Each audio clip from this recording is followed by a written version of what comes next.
È un apprezzato giornalista, un bravo scrittore che riesce ad esprimere dei concetti anche molto pungenti che vanno controcorrente, ma lo fa rimanendo coerente con le proprie idee e i propri valori. Abbiamo l'onore di ospitare il giornalista Pietrangelo Buttafuoco, a cui diamo il benvenuto. Tu lavori a Roma, però vieni spesso in Sicilia perché ad Agira vivono i tuoi genitori e perché sei siciliano anche tu. Io vengo spesso in Sicilia non solo perché anch'io sono siciliano e perché il mio sangue è siciliano, ma vengo spesso perché il Teatro Stabile di Catania mi chiama per lavorare e per occuparmene e quello che trovo ogni volta accanto all'entusiasmo è l'immane fatica di fare qualsiasi cosa in Sicilia. E la Sicilia sta vivendo una crisi molto profonda, sicuramente la manovra cosiddetta di Ferragosto non sta aiutando la nostra economia, ci sono degli imprenditori che arrancano, lo sviluppo non riesce a decollare e allora come ce ne usciamo? Per uscirsene da questa crisi noi siciliani dovremmo essere più siciliani, nel senso che dovremmo farci forza della nostra identità e offrire nel mondo del lavoro una specificità che solo noi abbiamo. Siamo nel Mediterraneo, siamo nel centro del Mediterraneo, significa che noi siamo proprio la vetrina fondamentale per tutto il mondo, eppure di questo non abbiamo mai approfittato, non abbiamo mai costruito una politica seria che potesse rendere centrale questa terra, e posso fare un'infinità di esempi dove altre realtà pur marginali riescono ad essere protagonisti nella scena internazionale, offrendo la propria specificità, quello che ci è venuto meno, quello che ci è mancato, perché ci siamo accontentati di essere una periferia. E dire che Silvio Berlusconi, il nostro Presidente del Consiglio, sin dal 1994 ha sempre detto di non volere più tasse per i cittadini o comunque di tentare di non mettere le mani nelle tasche dei cittadini. E allora? Le promesse dei politici, parafrasando Catullo, sono un po' come le parole di una donna nei confronti di un innamorato, bisogna scriverle sull'acqua e con l'acqua se ne vanno. E credo che sia perfettamente inutile e anche difficile commentare un qualcosa che non si è mai realizzato né mai si realizzerà. Doveva capitare tra il lusco e il brusco perfino un ponte a Messina. Beh, sono passati molti anni e questo ponte non c'è. Tuo zio Antonino Buttafuoco, che ha rappresentato uno dei simboli più importanti della storia dell'MSI siciliano, come avrebbe giudicato l'attuale modo di fare politica, visto che il suo era totalmente diverso? Nino Buttafuoco era un esponente politico del movimento sociale, quindi di un partito che stava ai margini, all'opposizione, ma malgrado ciò riuscì ad essere centrale nel confronto, nella ricerca di un dialogo di civiltà con tutti, e la sua lezione fu quella di pacificazione. Se c'è stato un tratto che ha caratterizzato la sua esperienza politica fu quella di evitare assolutamente quell'odio politico che invece ha contraddistinto le giornate d'Italia. E che cosa direbbe oggi? Direbbe oggi che la politica non è più un affare da galantuomini, ma di gente che ha bisogno di procurarsi in qualche modo un lavoro. E tu invece come giudichi la politica attuale? Ti sei ad esempio sentito tradito dalla decisione di Fini di entrare nel PDL e poi di uscirne? Io non ho nulla a che spartire con Gianfranco Fini, spero di non averne avuto neppure in passato, anzi ne sono sicuro perché stavo sempre all'opposizione rispetto a lui. Non faccio più politica da quando non esiste più il Movimento Sociale Italiano e dalla politica non mi aspetto niente, anzi me ne sto alla larga. C'è chi pensa che Umberto Bossi e la Lega stiano avendo un ruolo preponderante nel governo italiano. Un fatto positivo questo, o per la Sicilia le cose non vanno affatto bene? Non credo che sia a scapito della Sicilia, qui siamo siciliani e ce lo possiamo dire. I leghisti hanno una specificità, loro predicano male ma razzolano bene, sono ottimi amministratori, sanno gestire bene il loro territorio, diciamo che sono un buon esempio, anzi dovremmo proprio cercare di verificare quel buon esempio e magari applicarlo dalle nostre parti, perché comunque i leghisti, per quel che riguarda la Padania, che esiste o meno non è un problema, innanzitutto si offrono al loro elettorato, al loro bacino di consenso, portando dei risultati. Poi certo, se Umberto Bossi se ne esce con il Trota rovina tutto, ma per fortuna quello è un mondo che ha saputo creare un'opposizione anche allo stesso Bossi. Si dice che Silvio Berlusconi vinca le elezioni perché non ci sia un'alternativa degna, diciamo, di sinistra, quindi la sinistra ha fallito il proprio obiettivo. Secondo te è davvero così? Cioè veramente per questo Silvio Berlusconi viene eletto o c'è dell'altro? Non credo che lui possa vincere ancora. Così come è vero che la sinistra non è in grado di vincerle perché non esiste di fatto la sinistra, però esistono delle schegge impazzite. Il caso emblematico è quello di Napoli dove vince Luigi De Magistris sconfiggendo allo stesso tempo il PDL, cioè il centrodestra, e il PD, cioè il centrosinistra. Il futuro politico io riesco a immaginarlo soltanto affidato a delle parabole, a delle schegge, a delle sorprese, e c'è una forte presenza di voto eccentrico e poi facciamo i conti anche con gli astenuti che sono tanti e poi ci sono gli apoti, quelli che non la bevono, io sono uno di questi e quindi chissà, è un futuro da raccontare. Lasciamo adesso la politica e parliamo di giornalismo. Giorgio Bocca, nella sua rubrica sull'Espresso, l'Antitaliano, ha più volte parlato delle cosiddette 3S, la regola delle 3S, soldi, sangue e sesso, che aiutano sicuramente a vendere più giornali, anche se lui si faceva riferimento in negativo all'accanimento mediatico su certe vicende, come ad esempio il caso di Sara Scazzi. Dobbiamo fare i conti con un gusto sordido dei lettori o degli spettatori nel caso del mezzo televisivo e c'è sempre, è ovvio che ci sia, è ovvio. Poi a dirti la verità io preferirei che ci fosse una sana censura. Io applicherei la censura rispetto a dei delitti efferati, perché comunque c'è sempre il disturbato che entra in quella storia e magari vuole provare, vedere l'effetto che fa. Io sono convinto, e te lo dico da giornalista, proprio nella coscienza professionale, che su certe cose bisognerebbe applicare proprio il silenzio. È francamente osceno che si facciano le trasmissioni su dei casi terribili. Io ho trovato disgustoso, e l'ho pure scritto, quando, scarcerando il famoso zio Michele, arrivando a casa, ha trovato le telecamere di una trasmissione in diretta ad accoglierlo nel momento in cui entrava nel salotto di casa. Ho letto anche quell'articolo e tu in particolare dicevi cime tempestose di Avetrana, però dove non ci sono le sorelle Bronte, ma lì c'è un contadino che voleva la gloria delle telecamere. Sì, ma il problema sono queste cavolo di telecamere che vanno lì. Il problema siamo Quindi noi giornalisti che andiamo a foraggiare. È ovvio che la gente si infili dentro queste storie. Se noi prepariamo una bellissima cacca e la apparecchiamo su un piatto da portata e la mettiamo davanti alla telecamera, inevitabilmente ipnotizziamo lo spettatore. Allo stesso modo, la descrizione particolareggiata di porcate o di efferati delitti non fanno che alimentare qualcosa di morboso e di sordido che deve essere cancellato, ma non per pedagogia, anche per una forma di rispetto, di pudore nei confronti della vittima che viene sempre esclusa da queste cose. L'ultima scena terribile ho visto che è quella del cosiddetto zio Michele che va ad apparecchiare un altarino per la povera vittima. Francamente, basterebbe questo per arrestarlo. Per un giornalista schietto come te è difficile lavorare senza subire condizionamenti per un settimanale, quale ad esempio Panorama, che tendenzialmente è di centrodestra? Ti dirò, a me mi conoscono, sanno come sono, quindi cercano di farmi fare le cose dove posso fare meno danni. Poi dall'altro lato io ho il Foglio e ti posso assicurare che il Foglio è un luogo di assoluta libertà. Pur essendo la trincea avanzata dell'occidentalismo, fa scrivere me che occidentalista non sono e che nel frattempo che loro sventolano le bandiere americane, io di mio ci metto la mezzaluna.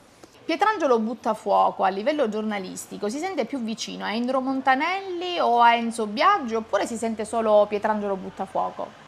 A Montanelli, allora come aspirazione, Montanelli come affetto, Montanelli perché poi a un certo punto mi disse Buttafuoco, beh sembra uno pseudonimo, che fortuna! E io dissi, direttore, sono in carne e ossa, che posso farci? Tu sei anche un apprezzato scrittore, hai scritto tanti libri di grande successo, sempre dai titoli molto insoliti, ad esempio Le uova del drago, il tuo ultimo lavoro, Il lupo e la luna, una storia surreale che parla di Occidente, Oriente, questi due mondi, poi c'è anche un amore.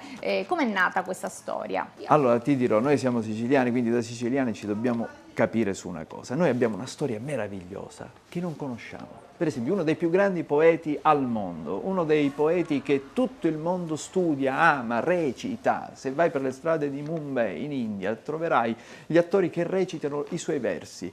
E allo stesso modo a Istanbul, al Cairo, a Madrid, ovunque.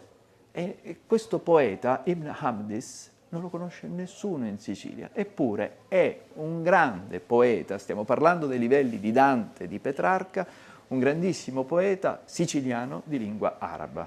È un grande capitolo della letteratura italiana in lingua araba che non conosciamo. E noi siciliani abbiamo delle storie dentro meravigliose, ma poi storie calate nella grandezza, come quella di Scipione Cicala. Protagonista. E io ho trovato questa storia, sì, io ho trovato questa storia, l'ho trovata, mi ha catturato, e la cosa che mi ha fatto rabbia è perché non la sappiamo noi. Lui è uno dei personaggi fondamentali della storia ottomana, è come Garibaldi per noi, però un Garibaldi più importante, più vero, perché nella metà del Cinquecento lui fu il protagonista assoluto di quello scenario, dove l'impero ottomano era una realtà molto più potente di quanto si possa immaginare, di quanto potevamo essere noi stessi. Ed è una storia d'amore molto bella, che non guasta, ed è la storia di un siciliano di cui in Sicilia nessuno sa niente. E allora, siccome io ho le corna, mi piace infilarmi in queste storie, lavorandoci l'ho messa insieme e l'ho raccontata come si faceva una volta per le strade, come se fossi un cantastorie. Preferisci scrivere articoli giornalistici oppure preferisci proprio scrivere dei romanzi che ti consentono magari di essere più libero? Allora, il giornalismo ha delle censure che la scrittura non ha. Quindi forse ti piace di più la scrittura? Ma certo, perché nel giornalismo non puoi dire certe verità. Io per raccontare determinate verità, per esempio su quella che è lo scontro tra Oriente e Occidente, su quello che sta succedendo, la grande menzogna della lotta al terrorismo, siccome sui giornali non lo puoi dire, perché c'è la censura, a maggior ragione nella politica estera, allora li freghi, fai un romanzo e racconti le cose. La menzogna della cosiddetta liberazione della Sicilia, che invece fu un'invasione, io per raccontarla per bene e quindi per sfasciare dei luoghi comuni, l'ho dovuta fare attraverso un romanzo e faccio finta che sia una favola e nel frattempo metti le cose vere. Trovo ignobile infatti che nessuno possa ricordare il sacrificio dei siciliani che combatterono nella Seconda Guerra Mondiale. Sembra che abbiano fatto tutto quanto tra gli applausi, e allora mi piaceva ricordare quel capitolo e ho fatto Le uova del drago. Tu parlavi di invasioni, e allora mi viene in mente la questione immigrati a Lampedusa, questa terra che sta vivendo questo enorme dramma. Il governo italiano come sta gestendo questa vicenda? Guarda, io sono convinto che al di là di quello che fa il governo credo che stia lavorando bene comunque su Lampedusa, poi c'è da considerare invece i lampedusani, che veramente stanno facendo dei miracoli, stanno lavorando per guadagnarsi il paradiso, con una pazienza, con un amore, con un istinto di misericordia che non è dettato da nessun decreto, e in certe cose, quando c'è l'emergenza, non può fare nulla la burocrazia, ci si sbraccia nell'immediato e si realizzano le cose con l'istinto del cuore.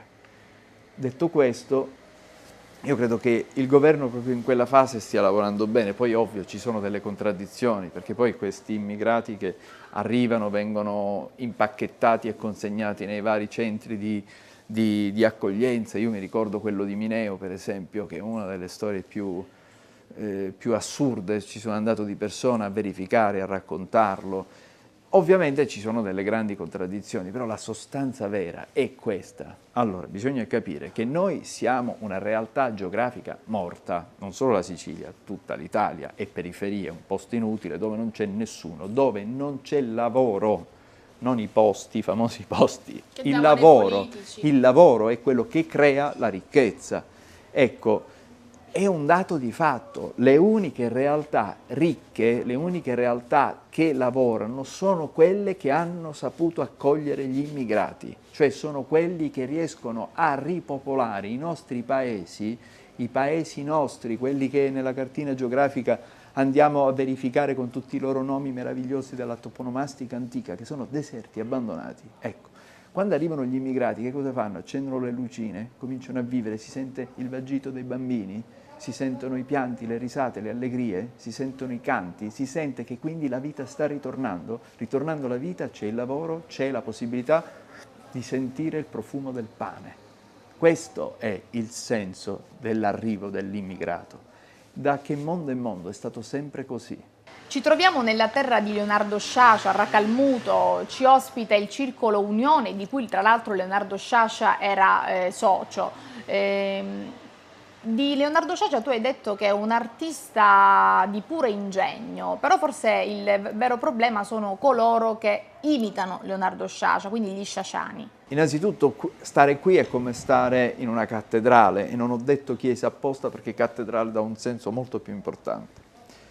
Ed è un luogo che spiega bene, proprio plasticamente, il senso di un'identità, perché un'identità è sempre plurale, non c'è soltanto l'artista, con l'artista intorno a lui c'è proprio il suo mondo, gli sguardi che lo prendono, le persone che stanno con lui.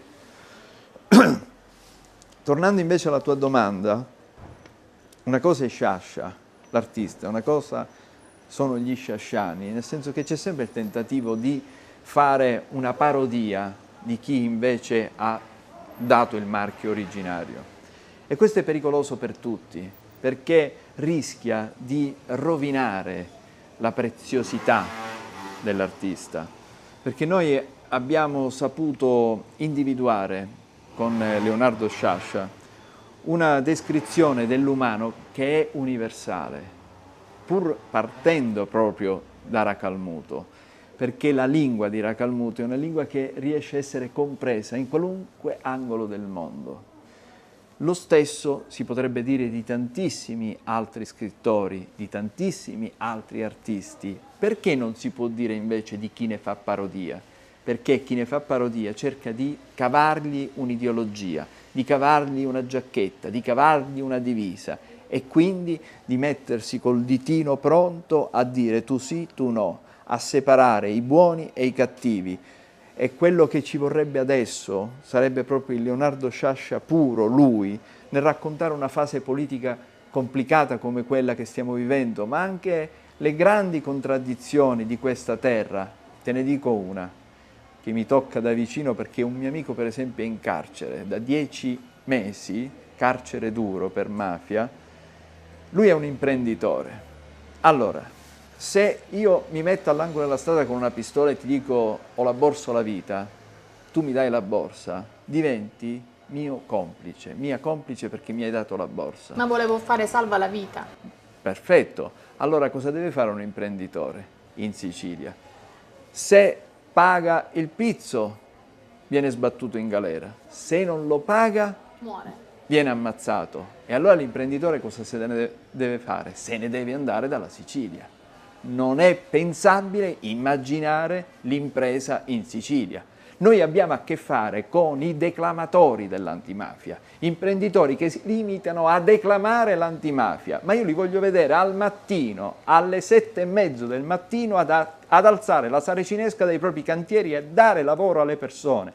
L'unico modo per cancellare la mafia in Sicilia è quella di far sì che la gente sia libera attraverso il lavoro, attraverso la capacità di fare denaro, di fare soldi. E allora faccio una battuta politicamente scorretta. Sai perché solo il fascismo poté permettersi il lusso di cancellare la mafia in Sicilia? Non perché ci fu Cesare Mori che li massacrò uno per uno, li perseguitò ovunque, li andò a stanare perfino dentro il cesso, come diceva Putin a proposito dei terroristi, ma perché il fascismo ebbe il genio di spezzare il latifondo e di portare la città in campagna, di riappropriarsi del territorio coi borghi rurali, perché laddove c'era una scuola, dove c'era una caserma, dove c'era un asilo, c'era la possibilità di far sentire la presenza dello Stato e sottrarlo quindi ai mafiosi, perché non c'era più la possibilità di quello che se ne andava a cavallo a vessare i contadini, a rubare loro il grano, perché c'era lo Stato presente nel territorio e quindi con l'impresa e quindi col lavoro e quindi dando ad ognuno la possibilità di realizzare se stesso sulla base della propria vocazione. Mi ha molto colpito un tuo articolo su Panorama a proposito dell'ultimo libro di Umberto Scapagnini, Il cielo può attendere. Umberto Scapagnini, lo ricordiamo, medico, ex sindaco di Catania, che ha vissuto una vicenda molto difficile, ha avuto un incidente stradale, poi ha superato questi suoi problemi ed è ritornato più caparbio di prima. Questa domanda mi permette di chiederti, ma tu sei credente? Sì, come no. Io sono nella tradizione. Ci accompagnano perfino le campane. Quindi adesso è la verità, come si suol dire. Noi ti ringraziamo per aver accettato questa intervista, per la tua disponibilità e ci auguriamo di poter leggere ancora diversi tuoi articoli, diversi tuoi libri che arricchiscono il nostro bagaglio culturale. Grazie ancora.